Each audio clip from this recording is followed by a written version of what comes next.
Ranhorn. Homeworld. Serato. A savanna world with harsh and hot climate.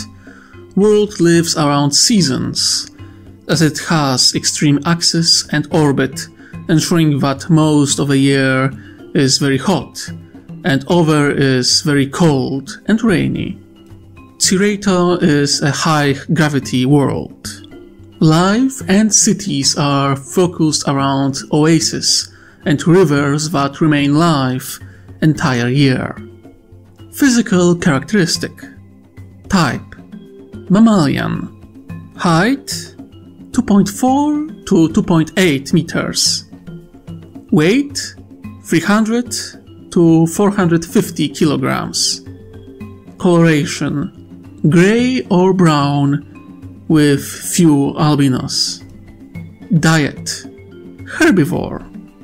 Senses: poor eyesight, great hearing and sense of smell. Forms of communication: vocal. Reproduction: live birth, pregnancy 8 months. Lifespan: 75 years. Maturity at 12. Special traits. Ranhorn are soul-bearing species that doesn't produce psychers, or at least not powerful enough to be noticed. Ranhorn think slower than most species. They aren't dumb, just slow. Despite that, when threatened, their instinct gives them incredible speed. They are incredibly strong and possess very thick and durable skin that can withstand a lot of damage. Ranhorn have a duller sense of pain and can ignore great amount of damage. Psychological characteristic. Ranhorn are very religious and very spiritual society. They have a lot of traditions and cults that are part of their surprisingly deep culture.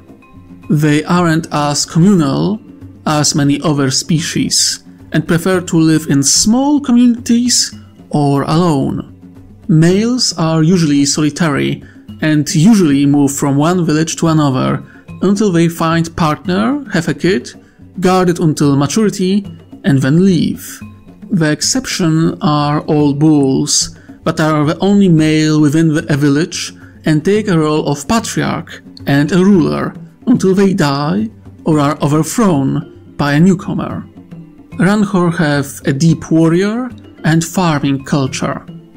Some might call their civilization primitive, but they see it as true and simple. History.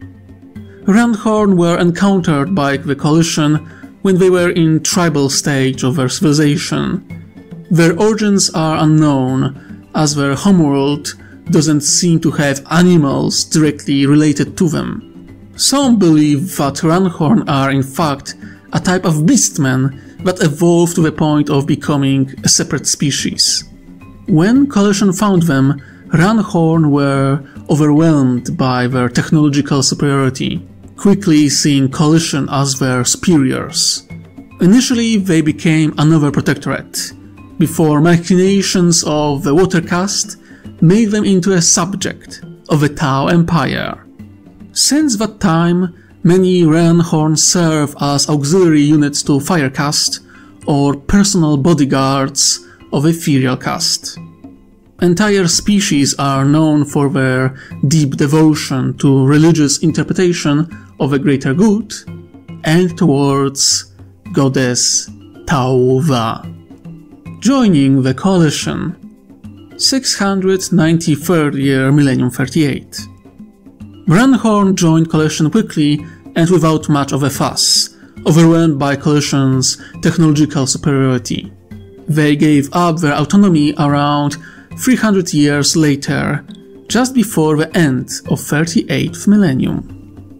Status in the Coalition. Subject of the Tau Empire.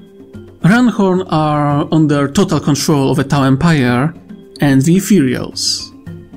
Government. Patriarchal Council, a government for show and nothing else. They are representatives of patriarchs who do nothing else but support decisions of the Tau Ethereals. Role within the Coalition. Ranhorn usually work as laborers or warriors in direct service to the Tau. They are valuable workers for the Earthcast, where their strength can be used when some machines aren't available. They are also valued by the Firecast, as their martial might allows them to carry heavy weaponry into battle or take a role of close combat and melee specialists.